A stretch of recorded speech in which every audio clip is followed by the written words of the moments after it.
नमस्कार दोस्तों, आइए आपका स्वागत करते हैं एक बार फिर से आपके अपने channel maths by Sachin Yadav में। और आप देख रहे हैं कि हम लोग एसएससी जीडी के प्रीवियस 10 सेट्स को कर चुके हैं और आज हम आपके सामने लेकर आए हैं एसएससी जीडी का 11वां सेट, जिसमें हम मैथ के 25 क्वेश्चंस को सॉल्व करने वाले हैं। और हम लोग कंटिन्यूअस आप भी हमारे साथ मैथ्स के 25 क्वेश्चन डेली करते हुए जा रहे हैं। तो आज देखिए, जो आज के 25 क्वेश्चन है उसमें से पहला क्वेश्चन कौन सा है। कुछ बहुत आसान आसान से और बहुत अच्छे अच्छे से क्वेश्चन है, पहले आप खुद लगाते जाइए और चेक करते जाइए कि कितने क्वेश्चंस आप सही कर पा रहे हैं। तो देखिए, जो आज का पहला क्वेश्चन है वो क्या कह रहा है कि यदि x और y 5:8 के अनुपात में है तो 4x - 3y और 4x - 7y का रेशियो क्या होगा। कि x और y जो आपको पता है वो किस रेशियो में पता है, 5:8 में। और आपको फाइंड करना है कि 4x - 3y ratio 4x - 7y, इसका वैल्यू क्या होगा। तो देखिए दोनों जगह 4x जो है वो सेम है, 4 पंचे 20 और 3 अट्ठे 24, ये माइनस का ये कर दिया। नीचे रखेंगे तो 4 पंचे 20 और 7 अट्ठे 56, ऊपर से बच रहा है आपका -4 और नीचे से बच रहा है आपका -36। तो जैसे ही आपने देखा तो रेशियो कितने का बन गया, 4 एकम 4, 4 नम 36, तो रेशियो बन गया 1:9। 1:9 इस सवाल का सही आंसर होगा। तो बहुत आसानी से सारे लोग इस सवाल का, इस क्वेश्चन का सही आंसर दे सकते हैं कि फोर्थ ऑप्शन। कुछ नहीं करना है, सीधे सीधे आप क्या करिए, एक्स और वाई के वैल्यूज उठा के पुट कर दीजिए। आराम से आप पहले क्वेश्चन का आंसर निकाल पाएंगे। बहुत आसान क्वेश्चन। पहले के बाद देखते हैं दूसरा नंबर क्वेश्चन क्या कह रहा है। एक एक करके आराम आराम से पढ़ पढ़ के करते जाइए। कोई समस्या होगी तो जरूर कमेंट सेक्शन में बताएं कि ये समस्या आ रही है इस क्वेश्चन में। मैं आपको अगले वीडियो में उसका सॉल्यूशन दे दूंगा। कह रहा है जगन ने समान मूल्य की 4 अलमारियां खरीदी। ठीक है भाई, ये आपको 4 अलमारियां सेम रेट पे खरीद रहा है। उसने उसमें से 3 को 14% के लाभ पर और चौथी अलमारी को उसने k% लाभ पर बेचा। देखिए 3 को 14% के लाभ पर बेचा है, 3 को 14% के प्रॉफिट पे बेच दिया। ठीक है, चौथी की बात नहीं पता, k% प्रॉफिट या लॉस कुछ नहीं पता, ये k लिख देते हैं। और ओवरऑल उसने देखा है यदि कुल लाभ 15% है तो 4 चीजों पे 15% का लाभ है, तो प्लस साइन के साथ इसको लिख लीजिए। यहां से देखेंगे 14 3 42, 15 चौको 60, तो जो के का वैल्यू आ रहा है वो आ रहा है 60 में 42 घटाएंगे तो प्लस का 18। तो जो चौथी चीज है वो कितने % प्रॉफिट पे जाएगी, 18% के लाभ पर जाएगी। तो चौथी जो आंसर आ जाएगा वो क्या आ जाएगा, 18। एक बार फिर से समझिएगा कि ओवरऑल 4 चीजों पे 15% का लाभ हो रहा है। तो अगर 15% का 4 चीजों पे लाभ हुआ तो टोटल 60% का प्रॉफिट। लेकिन पहली 3 चीजों पे 14% मतलब 42% का प्रॉफिट। तो वो एक चीज जो बची उस पे जो हमारा प्रॉफिट होगा वो 18% का होगा, 18% का होगा। तो जो के का मान पूछा गया उसका आंसर क्या आ जाएगा, 18%। अगर आप थोड़े से भी तेज हैं तो आप पेन भी नहीं चलाएंगे, इस सवाल का आंसर आ जाएगा। क्वेश्चन नंबर सेकंड हो गया। क्वेश्चन नंबर थर्ड पे चलते हैं। देखिएगा कह रहे एक लड़की अपने सामान्य चाल की 3/5 चाल से चलते हुए अपने कार्यस्थल पर 1 घंटे 30 मिनट की देरी से पहुंचती है, तो उसकी यात्रा का सामान्य समय क्या था। देखिए बहुत प्यारा सवाल। मैंने बहुत बार बताया है कि ऐसे सवालों में जब आप देख रहे हैं तो डिस्टेंस कांस्टेंट होगी। अपने सामान्य चाल की किस चाल से चल के जा रही है, अपने सामान्य चाल की 3/5 चाल से। तो जो उसकी चाल सामान्य चाल रही होगी वो 5 रही होगी, और जो नई चाल आ गई वो किस अनुपात में आ गई, 3 चाल से चल के जा रही है। तो अपने कार्यस्थल पर 1.5 घंटे देरी से पहुंच रही है। तो अगर चाल का अनुपात ये है तो समय का अनुपात आप देखेंगे कि कितना हो जाएगा, 3:5। यहां से कितना देरी देख रहे हैं, 2, और सवाल से 1.5 घंटे की देरी कह रहे हैं। तो 1.5 घंटे को आप चाहें तो लिख सकते हैं 90 मिनट। तो 1 यूनिट का वैल्यू आ गया 45। तो इसकी सामान्य चाल 5 थी तो सामान्य समय 3 होगा। तो 3 का वैल्यू देखेंगे तो 45 यानी 135। और 135 मिनट को आप लिख सकते हैं 2 आवर्स और 15 मिनट, 2 घंटे और 15 मिनट, 2 आवर्स 15 मिनट। तो जो इसका सही आंसर हो जाएगा वो हो जाएगा 2 घंटे 15 मिनट। एक बार फिर से समझ लीजिएगा इस क्वेश्चन को। कह रहा है कि एक लड़की अपनी सामान्य चाल की 3/5 चाल से चलकर, 3/5 चाल मतलब उसकी सामान्य चाल जो थी वो 5 रही होगी, और नई चाल जो बन गई वो कितनी बन गई, 3। सामान्य चाल 5, नई चाल बन गई इसकी 3। तो अगर सेम डिस्टेंस ट्रेवल कर रहे हैं तो सबको पता है कि जो समय का अनुपात होता है वो चाल का जस्ट अपोजिट होता है। तो अगर ये रेशियो 5:3 का है तो ये 3:5 का हो जाएगा। यहां से कितना लेट हो रहा है, 2, और सवाल से 1.5 घंटे। 1.5 घंटे को आप 90 मिनट लिख लीजिए। तो 2 का वैल्यू अगर 90 मिनट हो गया तो 3 का वैल्यू जब आप देखेंगे तो 135 मिनट।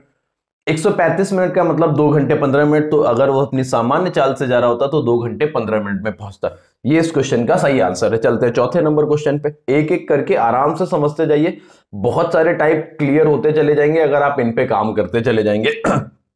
अगला सवाल देखिएगा क्या कह रहा है।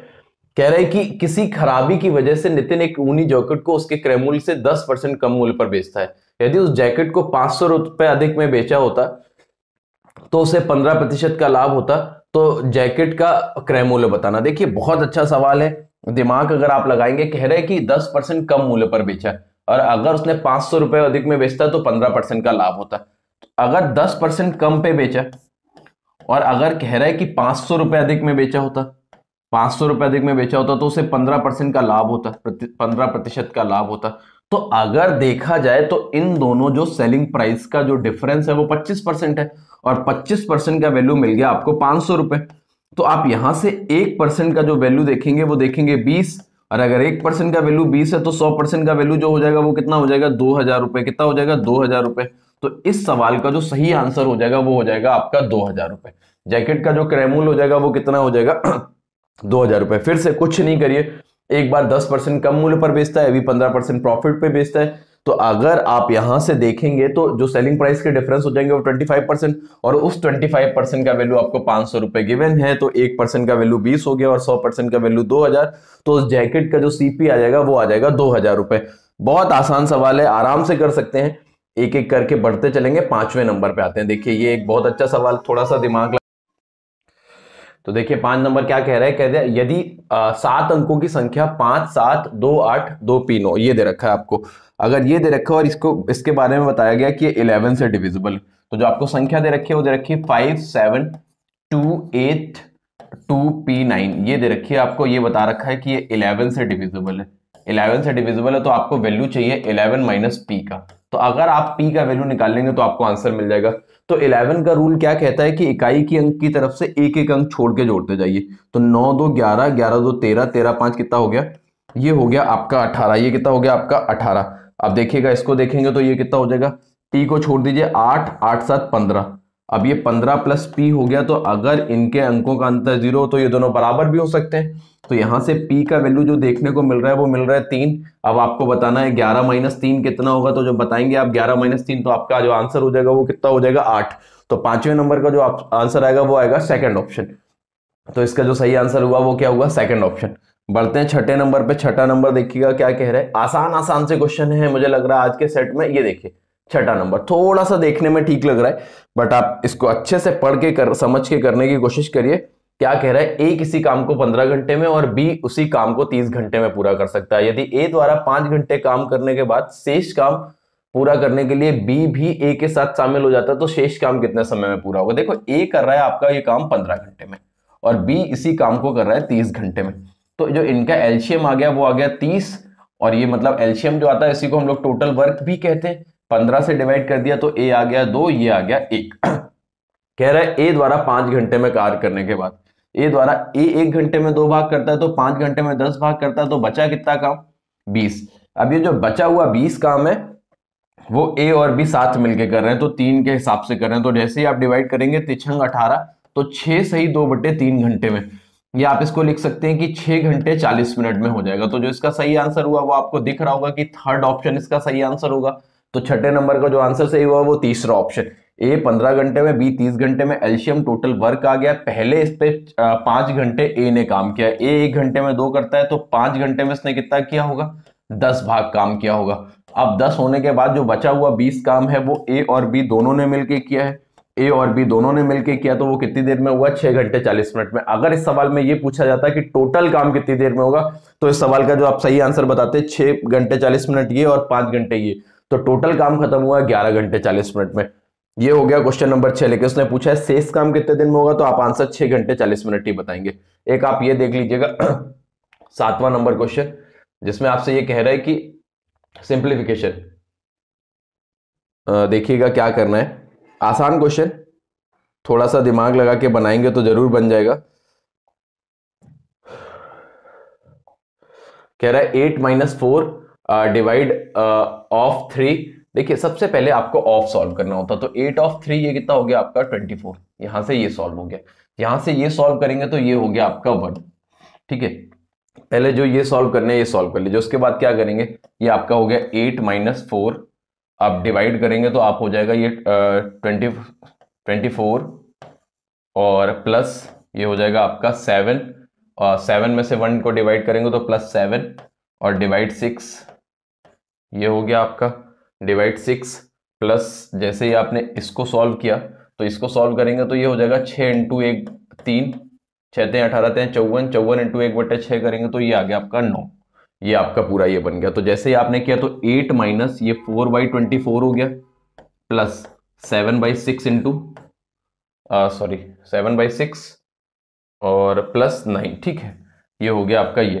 तो 7/6 प्लस 9 कर दीजिए ये। तो जैसे ही आप इसको सॉल्व करेंगे तो यहां से 4 एकम 4, 4 छंग 24 और 4 एकम 4, 4 छंग 24। यहां से देख रहे हैं आप ये 7/6 और ये 1/6, तो ये 6/6, ये 1 आ गया। 8 प्लस 1 प्लस 9, 9 8 17 और 1 कितना हो गया 18। तो इस क्वेश्चन का जो सही आंसर हुआ वो 18, तो थर्ड ऑप्शन। तो इसका जो सही आंसर हुआ वो कौन सा हुआ 18। बहुत आसान था सवाल सिंप्लीफिकेशन का। याद रखिए कि बिन बॉडमास के करेंगे गलत हो जाएगा। सबसे पहले ब्रैकेट सॉल्व करिए, उसके बाद ऑफ सॉल्व करिए, उसके बाद डिवाइड, मल्टीप्लिकेशन, ऐड और सब्सट्रैक्शन। अगर ऐसे सॉल्व करेंगे तो कभी गलत नहीं होगा क्वेश्चन। आराम से करिए, बहुत आसान सवाल है ना। तो ये क्वेश्चन नंबर हो गया आपका 7वां। चलते हैं 8वें नंबर पे कि 8वां नंबर क्या कह रहा है वापस से कह रहा है यदि किसी पिगी बैंक में 1 रुपए, 2 रुपए और 5 रुपए के सिक्के 5:9:4 के अनुपात में, यदि पिगी बैंक में कुल 860 रुपए हैं, तो आपको देखिएगा बताना क्या है। आपको बताना है कि 5 रुपए के कितने सिक्के हैं। देखिए बेहतर सवाल, ये रेशियो का क्वेश्चन कह रहा है 1 रुपए, 2 रुपए और 5 रुपए के सिक्के। 5 रुपए के सिक्के हैं 5:9:4 के अनुपात में, इतने इतने सिक्के हैं। ये क्वाइंस के बारे में दे रखा है और बैग में जो पिगी बैंक में जो टोटल रुपए हैं वो 860 रुपए हैं। तो एक मेरी बात समझना कि अगर 1 रुपए के 5 सिक्के हैं तो रुपए कितने हुए बैंक में 5, और अगर 2 रुपए के 9 सिक्के हैं तो रुपए कितने हुए 18, अगर 5 रुपए के 4 सिक्के हैं तो रुपए कितने हुए 20। हमारे हिसाब से पिगी बैंक में इतने रुपए हैं और सवाल के हिसाब से इतने रुपए। तो जैसे ही आपने जोड़ा तो 20 18 38 38 और 5 43, तो 43 यूनिट का वैल्यू आया 860, तो 1 यूनिट का वैल्यू आ गया 20। अगर 1 यूनिट का वैल्यू 20 है तो अब आप आराम से अलग अलग बता सकते हैं कि किसके इतने सिक्के, 20 पंचे 100, 1 रुपए के 100 सिक्के, 2 रुपए के 180 सिक्के और 5 रुपए के सिर्फ 80 सिक्के। अब आपसे पूछा क्या गया है 5 रुपए के कितने सिक्के, तो आप आंसर बताएंगे 80 सिक्के। ये हो गया आपका 8वें नंबर क्वेश्चन का आंसर। चलते हैं 9वें नंबर पे। बहुत आसान सवाल रेशियो का। आप पहले एक बार ये क्वेश्चन बनता है सिक्के पे और एक बार बनता है मूल्य पे, दोनों को देख के जाइए, बहुत पूछा जाता है ये क्वेश्चन। अगले क्वेश्चन पे आ रहे हैं।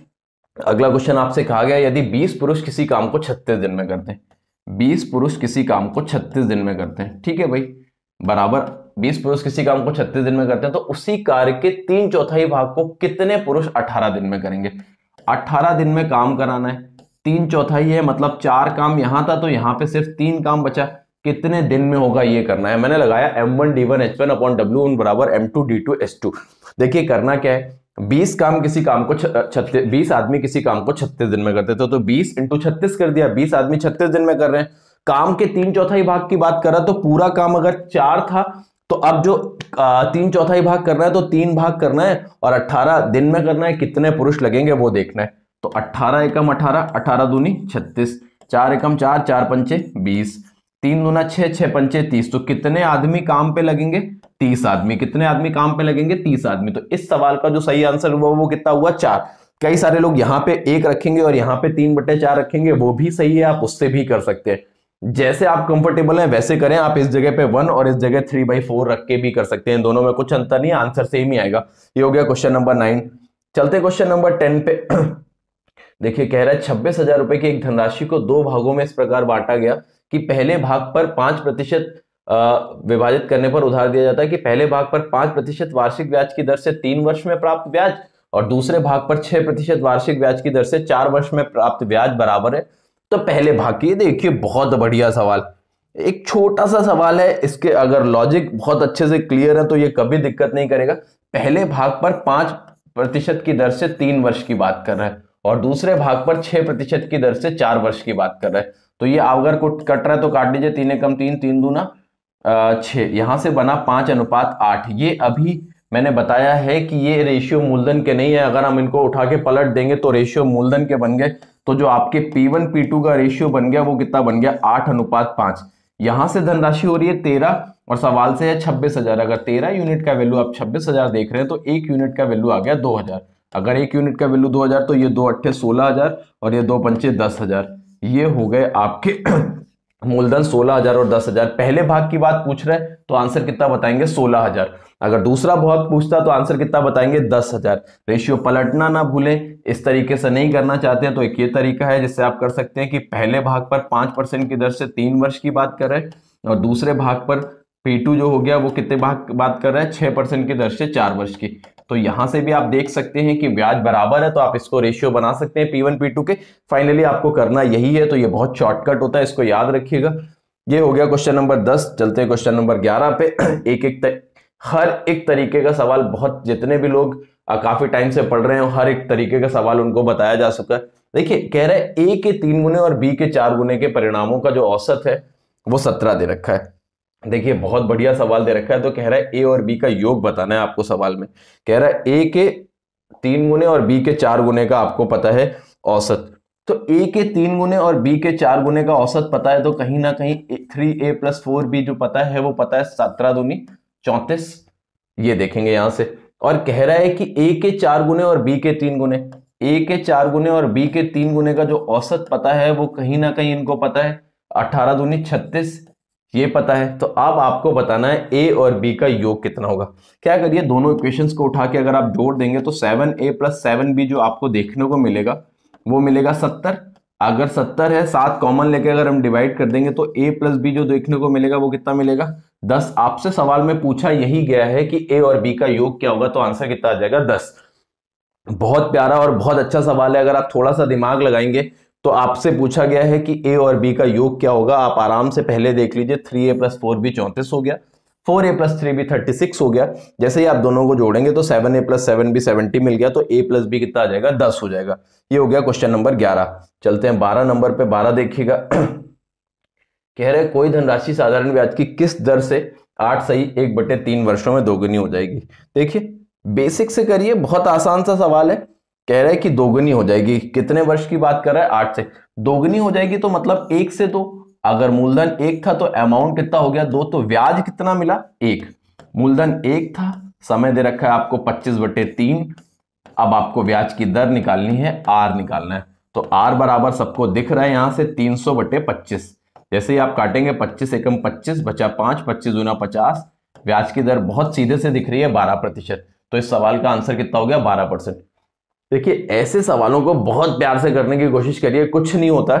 2 गुनी 3 गुनी 4 गुनी 5 गुनी कितनी भी कह दे, आप मूलधन 1 को मान लीजिए और जितने गुना कहा गया है वो तो अमाउंट हो गया आपका। अगर 1 रुपए मूलधन था 2 गुना कहा गया तो अमाउंट 2 हो गया। तो यहां से ब्याज आपको 1 देखने को मिल रहा है, मूलधन 1 पता था, समय आपको दे रखा है, ब्याज की दर निकालनी है, PRT/100 निकालिए, रेट ऑफ इंटरेस्ट आपको मिल गया 12%। यही सवाल का सही आंसर हो गया, क्वेश्चन नंबर 12। चलते हैं क्वेश्चन नंबर 13 पे। देखिएगा देखिए ये बहुत अच्छा सवाल लग रहा है, एक बार अच्छे से पढ़ के बनाने की कोशिश जरूर करें कि कह क्या रहा है सवाल। कह रहा है एक फल विक्रेता ने 520 रुपए प्रति 10 किलो के मूल्य पर 30 किलो सेब खरीदे। उसने उसमें से 60% सेब 60 रुपए पर केजी के मूल्य पर बेच दिए।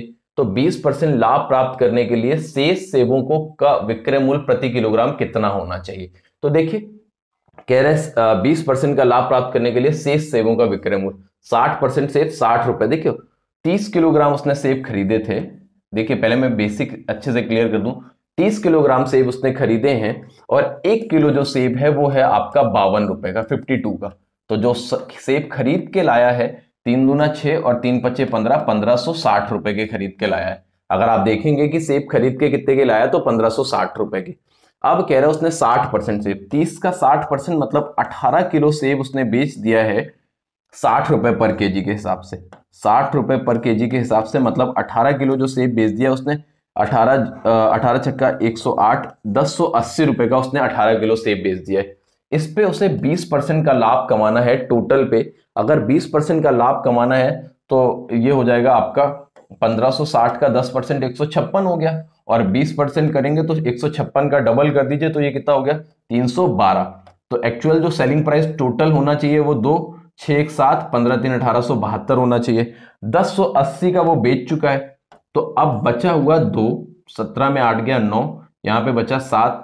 अब 792 रुपए का बेचना है 12 किलो। तो 12 किलो अगर 792 का बेचना है तो 12 छंग 72, बचा कितना, 12 छंग 72, 7, 12 छंग 72, तो जो बचा हुआ बेचना है वो 66 रुपए पर केजी के हिसाब से बेचना है। एक मैंने आपको ये बता दिया एकदम बेसिक, कि अगर आपको बेसिक से करना है तो कैसे करेंगे, अभी हम इसका शॉर्टकट भी बताने वाले हैं, पहले आप बेसिक से समझ लो कि करना क्या है। कि 30 किलो 52 के हिसाब से तो 1560 रुपए का, अब इसको एक्चुअल 1560 रुपए कॉस्ट प्राइस आ गया, इसको 20% प्रॉफिट कमाना है तो ये हो गया इसका सेलिंग प्राइस, टोटल का सेलिंग प्राइस। ये इसमें इतने का सेलिंग प्राइस, 18 किलो का सेलिंग प्राइस 1080 आ गया है, वो घटा दिया, तो ये जो बचा ये 12 किलो का सेलिंग प्राइस है, तो वो हो जाएगा 66 रुपए पर केजी के हिसाब से। तो एक तरीका तो ये हो गया, एक तरीका ये समझ लिया आपने। दूसरा तरीका बता रहे हैं, उस पर भी ध्यान दीजिएगा आप कि दूसरे तरीके पे क्या करेंगे आप। बहुत छोटा तरीका बताएंगे, आप देखिएगा, ध्यान से समझने की कोशिश करिएगा सारे लोग। एक मिनट, ठीक है, इसको मैं साइड कर दे रहा हूं, जिसको देखना हो तो देख लीजिएगा। ये अब देखिएगा दूसरा तरीका क्या करना है। कह रहे हैं कि 52 रुपए पर केजी, अगर 52 रुपए पर केजी का भाई साहब ने खरीदा है और अगर इस पे इसको प्रॉफिट कमाना है कितने परसेंट का, 20% का, 20% का फायदा उठाना है, तो अगर हम कह दें 10 रुपए 40 पैसे का, तो 10 रुपए 40 पैसे का फायदा उठाना है, तो ये इसका जो सेलिंग प्राइस हो गया वो हो गया 62 रुपए 40 पैसे। Overall selling price, overall selling price कितना हो गया, 62 रुपए 40 पैसे। इसमें से 30 किलो की बात कर दें, 30 में से कितना, 60%, 60% उसने बेच दिया है, तो बचा 40%। 60% उसने जो बेचा है वो बेच दिया है उसने 60 रुपए पर केजी के हिसाब से, 60 रुपए पर केजी के हिसाब से। तो यहां से अगर इसकी क्वांटिटी का रेशियो बना लें तो 3-2 का बन गया। तो अब बचा हुआ किस प्राइस पे बेचे वो, तो देखो जो इसने बेचा है ये 2 रुपए 40 पैसे पे 1 किलोग्राम कम बेचा है, 2 रुपए 40 पैसे पे, तो 3 किलोग्राम कितने का कम बेचा है, यहां से ये देख लीजिए। अगर यहां से ये देख लिया तो अब ये 2 किलोग्राम पे कवर करना है, तो जैसे ही कवर करना है तो 1.2 आ गया, 1.2 से जैसे डिवाइड मल्टीप्लाई किया तो ये कितना हो जाएगा, 2 रुपए 40 पैसे, एक पे कम हुआ तो 3 पे 7 रुपए 20 पैसे, और 2 से डिवाइड करेंगे तो 3.6 रुपए। तो अब अगर ये बचा हुआ जो है इसको 3.6 अधिक पे बेचेगा तो उसका वो जो नया सेलिंग प्राइस है वो मिल जाएगा। तो 62.4 में 3.6 जोड़ दीजिए तो जो नया सेलिंग प्राइस आ गया वो कितना आ गया, 66। एवरेज मेंटेन करके कर सकते हैं, एलिगेशन से कर सकते हैं। एक बार फिर से, एक बार ये दूसरा वाला तरीका एक बार फिर से समझने की कोशिश करिएगा। क्या कह रहा है कि 52 रुपए पर केजी पे इस पे 20% फायदा उठाना, तो 10 रुपए 40 पैसे का फायदा, तो ओवरऑल सेलिंग प्राइस कितना हो गया, 62 रुपए 40 पैसे। पहले 60% और अब बचे 60%, तो ये पहले जो 60% है ये 60 रुपए पर केजी में बेच दिया है, तो बचे हुए वाले को कितने में बेचना है ये देखना है। तो आपको पता है कि इस पे 2 रुपए 40 पैसे कम पे बेचा है 3 किलोग्राम, तो अब बचे हुए वाले को 3 रुपए 60 पैसे ज्यादा पे बेचना होगा, 3 रुपए 60 पैसे पे उठा के ज्यादा पे बेचा, तो जो नया सेलिंग प्राइस आ गया वो कितना आ गया, 66 रुपए पर केजी। या तो आप वो करिए, वो बेसिक तरीका है, इससे करिए, ये बहुत बेहतर तरीका है, बहुत अच्छा सवाल है, आराम से किया जा सकता है। बढ़ते हैं 14 नंबर क्वेश्चन पे, मैंने कोशिश की है पूरे अच्छी तरीके से समझाने की। अगले क्वेश्चन पे आइए। अगला क्वेश्चन क्या कह रहा है, ध्यान से समझिएगा। कह रहा है कि 18 इंटू 50 की विमाओं वाले एक आयत का क्षेत्रफल एक वर्ग के क्षेत्रफल के बराबर है, तो उस वर्ग की भुजा बतानी है। तो 18 इंटू 50 जो बराबर है वो वर्ग के क्षेत्रफल, वर्ग का क्षेत्रफल मतलब ए स्क्वायर। अगर ए स्क्वायर का वैल्यू 900 पता है तो जो साइड ए आ जाएगी वो कितनी आ जाएगी, 30। साइड ए जो आएगी वो कितनी आ जाएगी, भुजा ए कितनी आएगी, 30। तो जो इसका आंसर हो गया वो कितना हो गया, 30 मीटर। बहुत आसान सवाल है, आयत का क्षेत्रफल को वर्ग के क्षेत्रफल के बराबर करना है, आराम से कर सकते हैं। क्वेश्चन नंबर 15 पे आइए, ये देखिए ये क्या कह रहा है आपका। कह रहा है कि एक निश्चित धनराशि 10.5% वार्षिक ब्याज की दर से 4 वर्ष में इतना हो जाती है, तो समान राशि समान साधारण ब्याज की दर से 6/2/3 वर्ष में कितना हो जाएगी। देखिए बेहतर सवाल करेंगे कैसे वो समझें कि कह क्या रहा है कि 10.5 वर्ष में 10.5% वार्षिक दर से 4 वर्ष में 8,094 रुपए हो जाती है। 10.5% की ब्याज दर पर 4 वर्ष में कितना हो जाती है, 8,094 रुपए, 8094, ये इसका अमाउंट दे रखा है, अमाउंट दे रखा है। तो अगर थोड़ी देर के लिए मैंने प्रिंसिपल को 100 रुपए मान लिया, अगर प्रिंसिपल 100 रुपए है, 1 साल का ब्याज दर 10.5% है, तो 4 साल का ब्याज दर पक्की बात है कि 10.5 इंटू 4 करेंगे तो 42 रुपए ब्याज मिलेगा। 42 ब्याज है 100 पे, तो 142 हो गया, ये है ना। अगर 142 हो गया यहां से, तो आप देखेंगे 142 ये पता है, तो आप यहां से इसको कट कर लीजिए, ये कटेगा आपका 71 से कटेगा, बट डायरेक्ट नहीं काट सकते तो 2 से काटेंगे। ये 71, 2 से काटा, 2 चौको 8, 40 और 47, ये हो गया। अब 71 से काटेंगे तो ये आपका जाएगा लगभग 73 टाइम्स, 3 सत्ते 21, 4 सत्ते 28, 5 सत्ते 35, 6 सत्ते पहले ज्यादा हो जाएगा तो 5 टाइम्स। ये 5 टाइम्स हो गया आपका 5 एकम 5, 5 सत्ते 35, ये हो गया 5 एकम 5 और 5 सत्ते 35, सॉरी ये। तो 14 में 5 घटाया आपका बचा कितना, 9। 14 में 5 घटाया बचा आपका 9 और यहाँ पे बचा आपका 39। 39 में 35 घटाया तो बचा आपका 4, तो 497 बच गया ये आपका। अब 497 जाएगा 7 एकम 7, 7 सत्ते 49, 7 बार में तो 1 यूनिट का वैल्यू आ गया 57। तो जब आप देखेंगे 100 यूनिट का वैल्यू तो वो कितना हो जाएगा 5700। तो जो मूलधन आ गया वो 5700 रुपये आ गया। अच्छा, 5700 रुपये दे रखा है और आपको ब्याज की दर दे रखा है 8094। अब आपको बताना है कि 6 सही 2/3 वर्ष में कितना हो जाएगी। अब आप देख लीजिए कि 5700 था और ब्याज था 4 साल का अमाउंट था 8094 रुपये। या यहीं से 5700 से क्या करिए 10.5% मतलब 21/2 ये ब्याज की दर होगी। तो 200 कर दीजिए इंटू 6 सही 2/6 18 2 20/3। यहाँ से ये फाइन करना तो 2 जीरो से 2 जीरो खत्म। इस 2 से इसको 10 को काट लीजिए, 3 से काटेंगे 7, तो ये हो गया 7 सत्ते 49, लगा 4 7 पना 35, 4 39 और 3990 रुपये। 5700 रुपये मूलधन था, उठा के जोड़ दीजिए 0 9 9 7 16, हाथ से लगा 1 5 3 8 1 9 9690।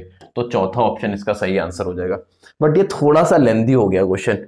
देखिए कहीं से शॉर्टकट कर सकते हैं इसका। 10.5% वार्षिक दर से 4 वर्ष में इतना था, तो ये थोड़ा सा लेंदी हो रहा है। अगर आप थोड़ा और दिमाग लगाएं तो कर क्या सकते हैं, पहले ये समझ में आ गया, थोड़ा सा दिमाग लगा के पहले मूलधन निकाल लिया और उस पर इतना ब्याज निकाल के उठा के ऐड कर दिया। अब मैं एक और छोटी सी चीज बताने जा रहा हूं, अगर आप थोड़ा सा दिमाग लगा सकते हैं तो कोशिश करिएगा, वहां से भी आपको समझ में आएगा। आपको 2 सही 2/3 वर्ष का ब्याज और चाहिए। अगर देखा जाए, मैं आपको बता रहा हूं, आप करिएगा। 4 वर्ष का आपको पता है, तो अगर आपने यहां तक 142 का वैल्यू निकाल लिया, अगर इस 142 में अगर हम 2 सही 2/3 वर्ष का ब्याज और जोड़ दें और अगर हम उसका वैल्यू निकाल लें, तो अगर हमें 142 का वैल्यू पता है और उसका वैल्यू निकाल लें तो हमारा सीधा सीधा आंसर हो जाएगा। तो वहां से आप रेशियो बना के और कर सकते हैं कि अगर आपको देखा जाए, इसको यहां से समझिएगा कि आपको पता है 142 का वैल्यू आपको सवाल में गिवन है। आपको जो चाहिए वो क्या चाहिए, आपको 6 सही 2/3 वर्ष का ब्याज चाहिए। 6 सही 2/3 वर्ष का ब्याज चाहिए आपको 21/2 की दर से। तो यहां से अगर 100 रुपए पे देखेंगे तो 6 18 2 20/3 हो गया, 3 एकम 3 3 सत्ते 21। तो यहां से काट के आप, 1 मिनट में हल करके बता देता हूं आपको, ये आपको समझ में आ गया है। एक दूसरी चीज और बता देते हैं, ध्यान दीजिएगा उस पर कि करना क्या है, बताता हूं कि वहां से और आसान करके आप कैसे कर सकते हैं इस क्वेश्चन को। देखिएगा, आपको ये पता है 100 रुपए पे कि इतने टाइम का ब्याज पता है, पूरा क्लियर करके बता देते हैं। 100 रुपए मूलधन पता है, मूलधन पता है 100 रुपए, और यहां से आपको ये पता है कि 10.5% की दर से 4 वर्ष का अमाउंट पता है, और आपको जो चाहिए वो 10.5% की दर से 10.5% की दर से चाहिए 6 सही 2/3 मतलब 20/3 साल का। तो यहां से आपको जो ब्याज पता है वो 42 और मूलधन मिला के अमाउंट हो जाएगा 142। यहां से देखेंगे तो ये 21/2 और इंटू 20/3 हो गया।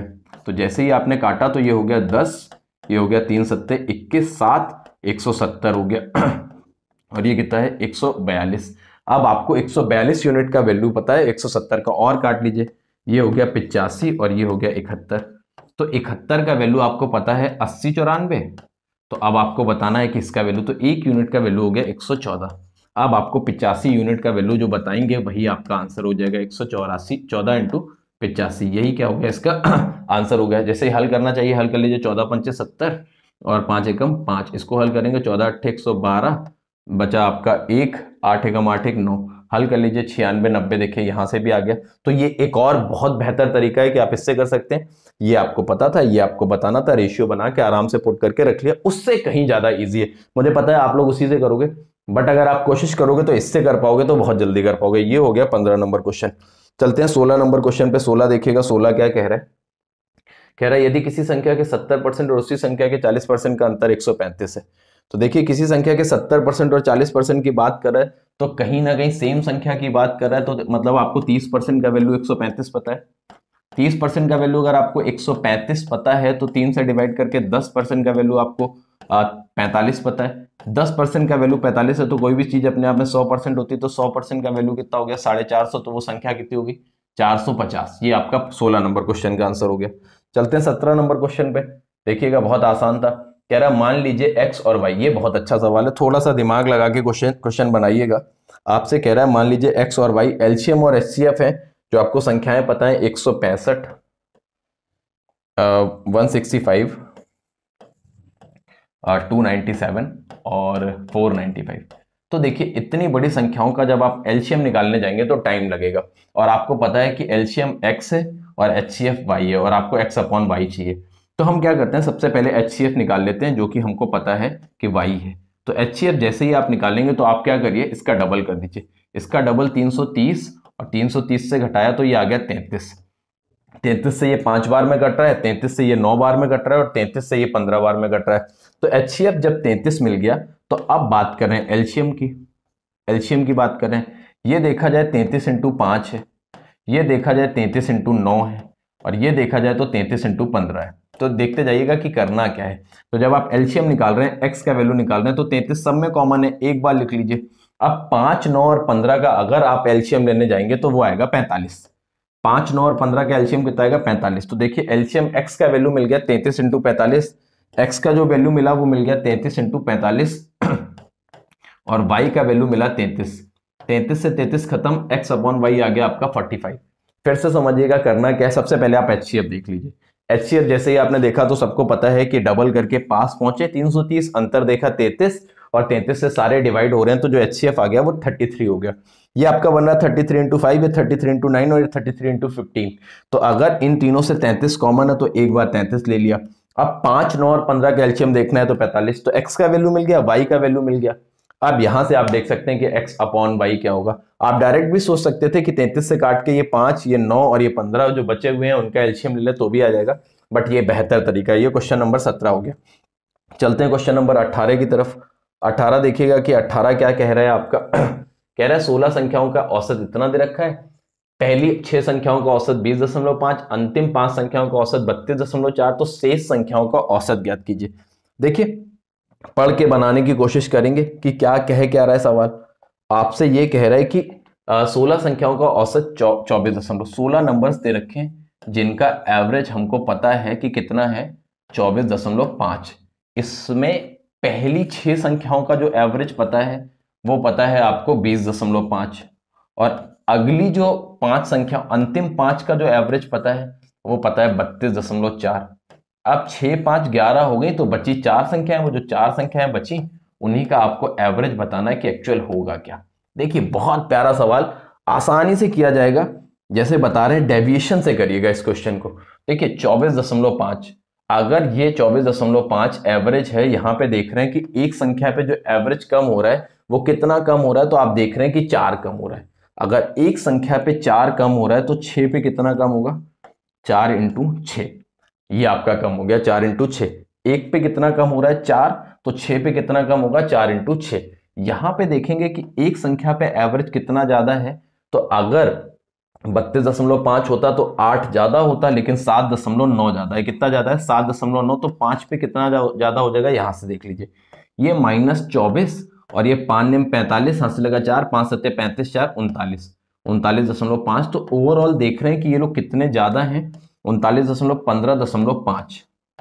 ये जो 15.5 ज्यादा है, तो ये ज्यादा है आपका कितनी संख्याओं पे, 6, 5, 11 पे निकाल दीजिए। 4 3 12 बचा आपका 3, 4 3 12 के बाद बता 3 बचा, तो हो गया आपका ये 35। तो 4 8 32 और 3.875 के आसपास आ जाएगा।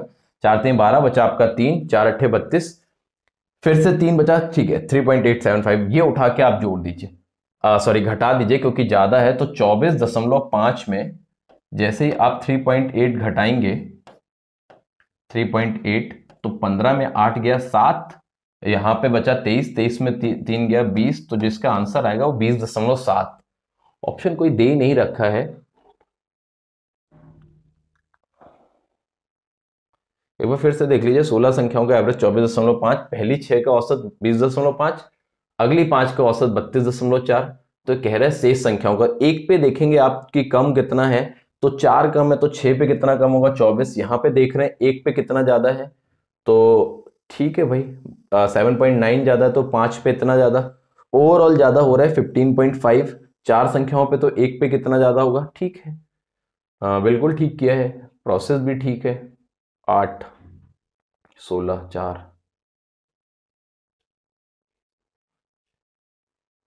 इसका जो आंसर आएगा वो तो 20.7 ही आना चाहिए मेरे हिसाब से। शायद कुछ क्वेश्चन में टाइपिंग मिस्टेक या कुछ हुआ होगा, मैं देखूंगा इस पे, अगर कुछ समझ में आएगा तो कमेंट में पिन करता हूँ। कुछ कुछ मिस्टेक दे रखी है, क्योंकि चार संख्याओं का जो एवरेज आएगा 3.875 कम करने के बाद जो आएगा, एक बार और घटा के देख लीजिए, 15 में 8 गया 7 बचा 23, 23 में 3 गया 20, ठीक है भाई बिल्कुल सही है। 3.8 हो सकता है, शायद मेरे हिसाब से कुछ मिस्टेक दे रखी हो।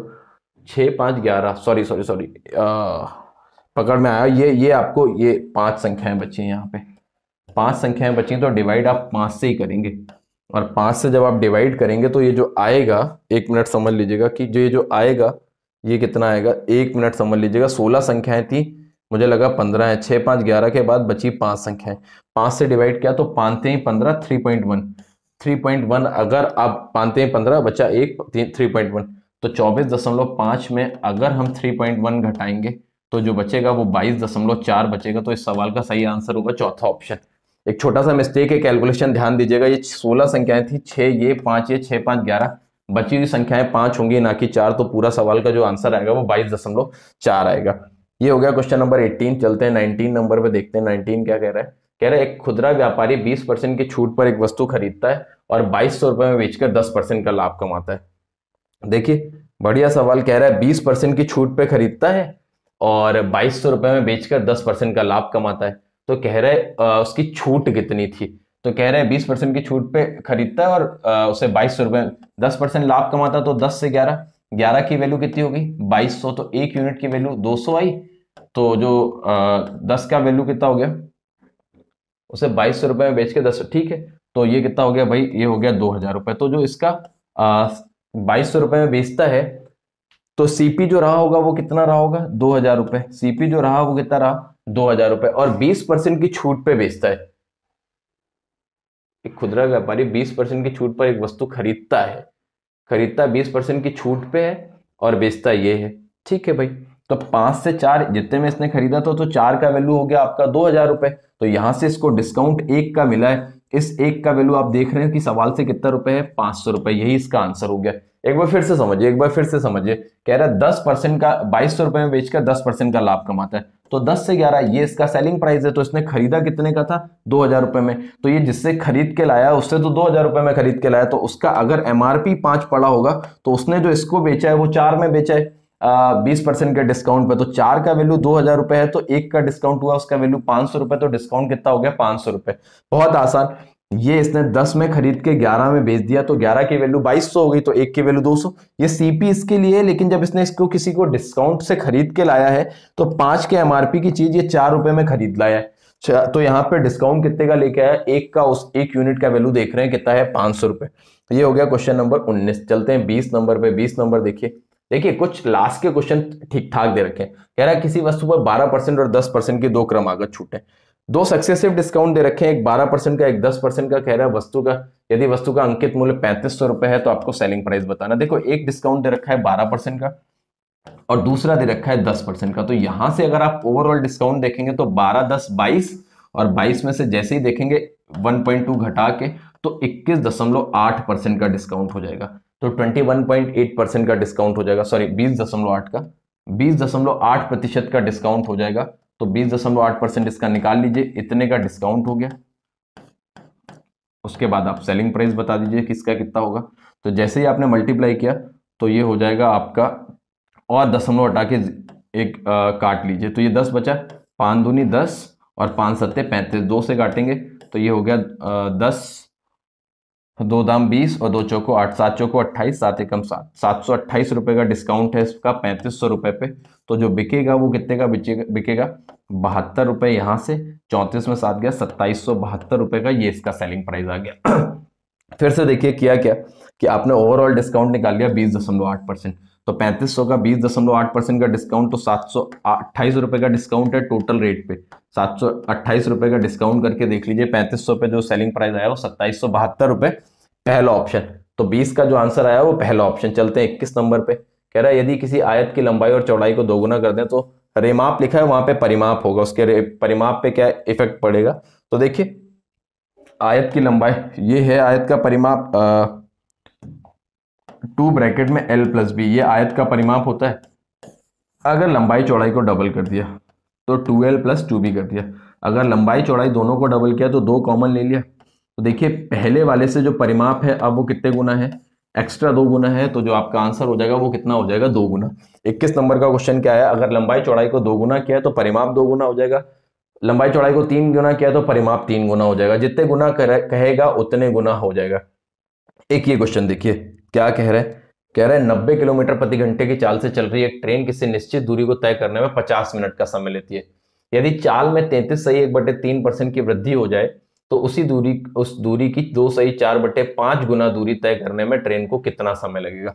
चाल में वृद्धि कर रहे हैं कितने की और दूरी उससे कितनी गुना तय कर रहे हैं, तो 90 किलोमीटर प्रति घंटे की चाल से। पहले 50 मिनट का समय ले रहे थे, तो एक काम करिए, पहले चाल थी इसकी 90 किलोमीटर प्रति घंटे, 90 किलोमीटर प्रति घंटे। अब 33/1/3% की अगर चाल में कमी की जा रही है तो चाल हो गई 3 से 2, 3 से 2 ये हो गई इसकी चाल। तो इसका समय का पहले उसी दूरी का देख लेते हैं समय कितना लगेगा। इसका समय कितना हो गया 2 से 3, तो पहले 50 मिनट ले रहा था तो 2 की वैल्यू कितना हो गया 50 मिनट। तो अगर चाल इसने कम किए तो समय कितना हो गया, अब 75 मिनट लगने लगा, 75 मिनट लगा सेम दूरी को। अब उसने दूरी को 2/4/5 गुना, 2/4/5 गुना दूरी बढ़ाई है, तो 5 दूनी 10, 4 14/5 गुना दूरी हो गई, तो टाइम भी 14/5 गुना हो जाएगा। तो जैसे ही आपने काटा तो 15 इंटू 14 किया तो ये 15 चौको 60, हाथ से लगा 6, 15 कम 15, 6 हो गया 210। तो ये जो आएगा यहां से 210, 2/4/5 गुना दूरी तय करने में कितना समय लगेगा।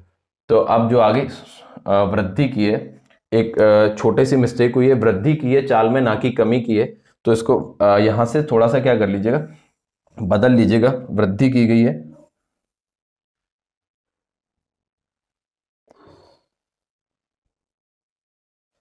मैंने कमी करके कर दिया है। देखो या तो आप पूरी डिस्टेंस निकालो, डिस्टेंस निकालने की सवाल में कोई जरूरत है नहीं। वृद्धि की गई है चाल में, तो चाल में वृद्धि की गई तो क्या कर दिया जाए भाई, चाल 3 से 4 कर दीजिए। चाल हो गई 3 से 4, अगर चाल 3 से 4 तो समय जो हो जाएगा वो कितना हो जाएगा 4 से 3। इस 4 यूनिट का वैल्यू आपको पता है 50, मतलब पहले जो समय लग रहा था वो 50 मिनट तो आपको पता है। तो अब एक यूनिट का वैल्यू हो गया 50/4, तो 3 यूनिट का वैल्यू हो गया 150/4।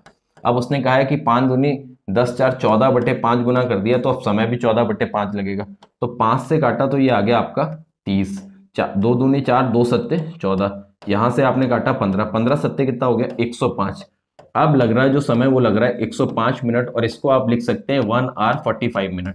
देखिए डिस्टेंस मैंने कहीं निकाली नहीं है, आप इस तरीके से सवाल को करिए, बहुत आसानी से कर सकते हैं।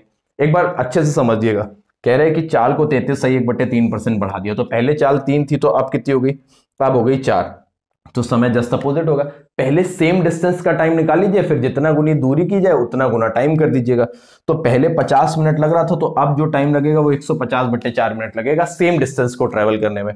डिस्टेंस को किया है 2/4/5 गुना, तो यहां से उठा के 2/4/5 गुना कर दीजिए, 14/5 हो गया। तो इसको हल करने में जो समय लगा, इसको जो जाने में समय लगा वो लगा 1 घंटे 45 मिनट। ये हो गया 22 नंबर क्वेश्चन का आंसर। चलते हैं 23 नंबर पे। 23 नंबर क्या है देखिएगा, कह रहा है कि निम्नलिखित व्यंजक का मान बताना। तो देखिए सिंप्लीफिकेशन आसानी से कर सकते हैं, करिए। आप सबसे पहले इसको सॉल्व करेंगे, तो जैसे ही आपने सॉल्व किया 1/5 जैसे ही किया तो 3 दूना 6, 4 पंचे 20, 6/20 हो गया। इसको लिख सकते हैं इंटू 20/6, प्लस इसको जैसे ही सॉल्व करेंगे तो 5 से 5 खत्म, ये 1/6 माइनस 2/3। देखिए 5 एकम 5, 5 चौको 20, 4/6 और 1/6 ये हो गया 5/6 माइनस 2/3। यहाँ से एलसीएम आ गया 6, या बराबर कर लीजिए 2 और 2। 5/4 में 4/6 घटाएंगे तो आंसर आया 1/6। इसका जो आंसर हो गया वो चौथा ऑप्शन। तो 23 नंबर का जो सही आंसर हुआ वो हो गया चौथा ऑप्शन। देखिएगा आराम से कर लीजिए इसको। 24 नंबर पे आ जाते हैं। कह रहा है ए का वेतन बी से 10% कम है। ए का वेतन बी से कितना कम कह रहे हैं? 10%। ए का वेतन बी से 10% कम है। ए का वेतन बी से 10% कम है। ये 10 से 9 हो गया। ए का वेतन बी से 10%। बी का वेतन सी से 25% कम है।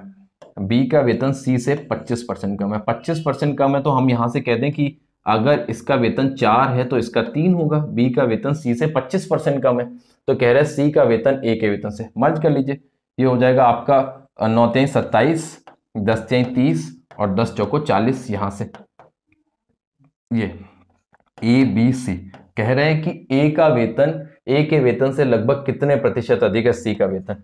तो ये 13 अधिक है। 27 पे इंटू कितना कर लिया जाए 100, तो 1300 हो गया। जैसे ही आप इसको काटेंगे तो ये कटेगा नहीं। 27 से डिवाइड करेंगे तो 27 चौको हो जाएगा आपका 108, 27 पंचे 135 होता है। 27 पंचे 135 तो लगभग ये 50% के आसपास होगा। एक ही ऑप्शन है जो आपको 50% के आसपास दिख रहा है, 48%। 27 से डिवाइड करेंगे, 27 पंचे 135, 1350 होता है। उधर 50 देखा जाए तो लगभग 2 के बराबर होगा। 27 दूना 54, कम करके आप देख लेंगे कि जो आंसर आएगा वो 48% के आसपास आएगा, है ना। ये हो गया क्वेश्चन नंबर 24। 25 देखिए, एक वो क्रॉस मल्टीप्लिकेशन मेथड से जिसको सॉल्व करते हैं। ध्यान से समझिएगा कि करना क्या है। कह रहा है ए और बी की आय के अनुपात 7:9। ए और बी की जो आय के अनुपात पता है वो कितने पता है? ए और बी की आय के जो रेशियो पता है वो पता है 7:9। इनकम के रेशियो है 7:9 आय के। और जो इनके व्यय के अनुपात हैं वो कितने पता है? वो पता है 13:15। कह रहा है ये 9,000 रुपए की बचत करता है और ये 15,000 रुपए की बचत करता है। ये तो कह रहा है एक ही आया, तो 15 सत्ते 105 और 13 9 117। 105 और 117 में जो अंतर आया वो 12 का आया। यहां से देखेंगे 13 × 15 तो ये होता है आपका 15 × 45, हाथ से लगा 195। और ये देखेंगे 15 9 135, तो यहां से अंतर जो आया वो 60,000। 12 का वैल्यू अगर 60,000 तो 1 यूनिट का वैल्यू कितना हो गया? 5,000। आपसे पूछ किसका रहा है? एक ही आए, तो 5 सत्ते 35,000। कितना हो गया? 35,000। ये जो इसका आंसर आ गया वो 5 सत्ते 35,000। ये सवाल का सही आंसर हो गया। फिर से समझ लीजिएगा कि क्रॉस मल्टीप्लिकेशन मेथड कि आपने इसका गुणा किया, इसका और इधर साइड में मल्टीप्लाई किया, तो जो डिफरेंस देखा 12 का वैल्यू वो देखा 60,000, 1 यूनिट का वैल्यू 5,000 हो गया। तो टोटल जो आपसे पूछी गई थी एक ही आए, तो 5 सत्ते कितनी हो गई? 35। बी की पूछी जाती तो कितनी बताते? 45,000। खैर हमसे एक ही पूछी गई है, ऐसे सवाल हम बहुत सारे कर चुके हैं। तो देखिए 25 नंबर का जो आंसर आया फोर्थ ऑप्शन। तो मैंने आज 25 क्वेश्चन का सॉल्यूशन दिया। आपके इसमें से कितने क्वेश्चन सही हैं कमेंट सेक्शन में ये ना बताना भूलें, और ये बताना ना भूलें कि किस सवाल में आपको समस्या हो रही है। अगर आपको आज का वीडियो पसंद आया तो चैनल को लाइक शेयर सब्सक्राइब करना ना भूलें। Thank you very much.